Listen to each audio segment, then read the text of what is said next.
When I grew up, Dee Dee was St. Dee Dee. She was so needed and wanted and loved in our family. She was the most loved person in our whole family.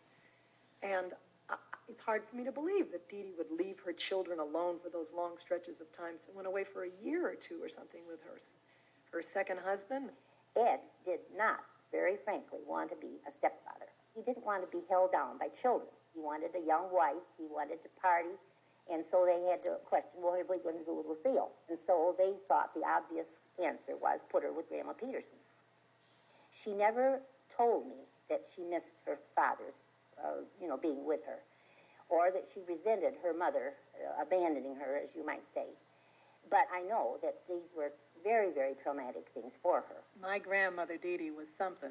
She was a real no-nonsense kind of person. Dee Dee always used to tell me, she said, I married Ed Peterson because he wore nice hats, but he didn't like my kids and he drank, so we left him. So then they all had to move back in with Grandpa Hunt.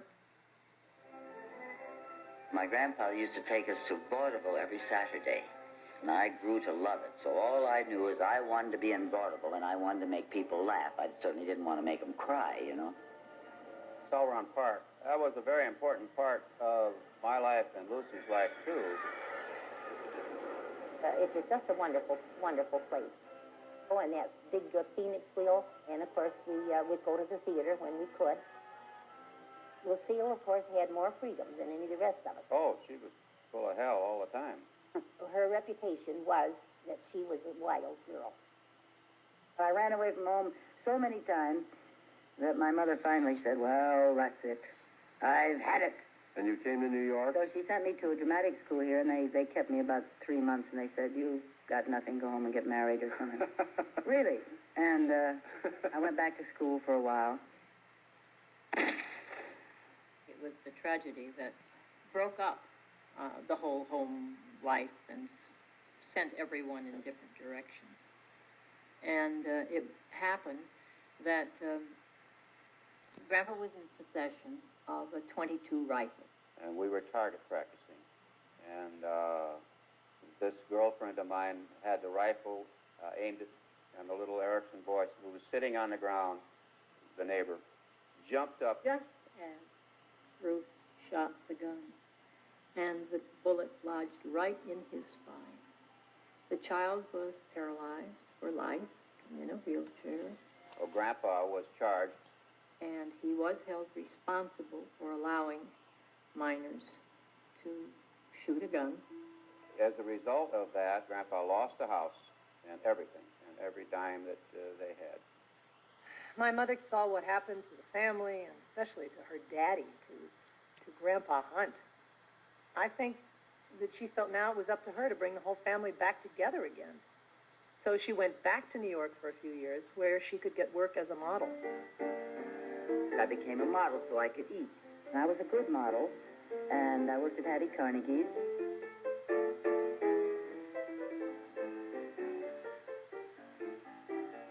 There was a man by the name of T. Henry Black, who was the photographer in Jamestown. He made the famous last words when he said, it was very difficult to get a satisfactory picture of Miss Ball because the young lady just is not photogenic. Then Mr. Goldwyn needed some poster girls for Roman Scandals. And I was walking down the street one day, and this lady, who was an agent, said, how would you like to go to California? And I said, now? And she said, Saturday. That was a Wednesday. I said, well, what would I do in California? And she said, I just came from the Sam Goldwyn office. One girl's mother plucked her from the group and said she could not go. They have no time to test. You fill the bill. Well, Lucy headed for Hollywood, and she arranged to come there first and just to tell me and hug me and love me and tell me that we'll all be together. I mean, she was so certain she was going to be successful and stay in Hollywood, and you're going to come to California, and you're going to, and we're all going to be together. Kind of keep the faith. Be sure and get your man. Wrap your body in a coat of tan. Keep young and beautiful if you want to belong. You always have your way.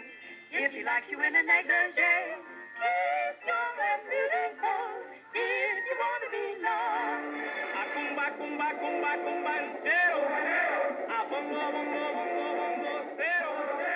Desi came from a wealthy and powerful Cuban family.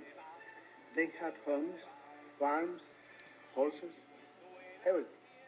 My father was the mayor of my hometown. My uncle was the chief of police. We had that town pretty well. My father was born on March 2nd, 1917 in Santiago de Cuba. It was a very aristocratic group. My great-grandfather, Desiderio Alberto Arnaz I, was a doctor who charged up San Juan Hill with Teddy Roosevelt. And my grandfather, Desiderio II, was a doctor who was also the mayor of Santiago. My grandmother was Dolores de Hacha. They called her Lolita. She was one of 12 children, and her father was very big in rum. Desi was a very musical person. And he was the most happy person when he was singing and with his guitar and serenading the girls. Desi's father, he wanted his son to be a doctor, and that was his dream. But the revolution changed the whole life of Desi.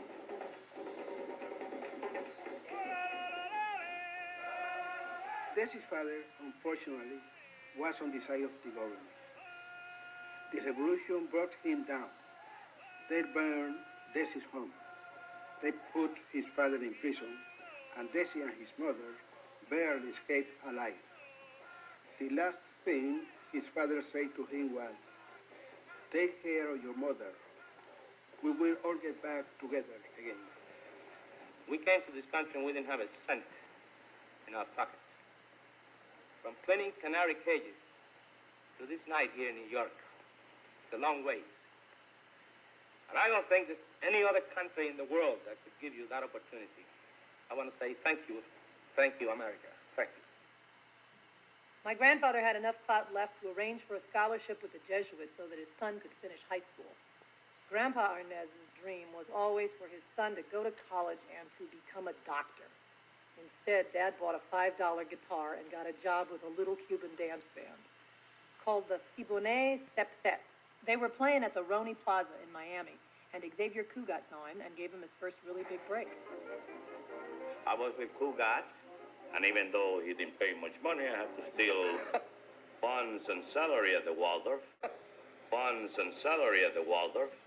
But I learned a hell of a lot of other band business. Desi wanted to have his own sound, his own individuality. I said, Cugat, I gotta quit. I gotta get my little band. And he says, you'll die of hunger. Nobody knows the rumba in this country. I says, I'm dying of hunger now. So what's the difference? He went back to Miami, where his mother was, and put together a little rumba band.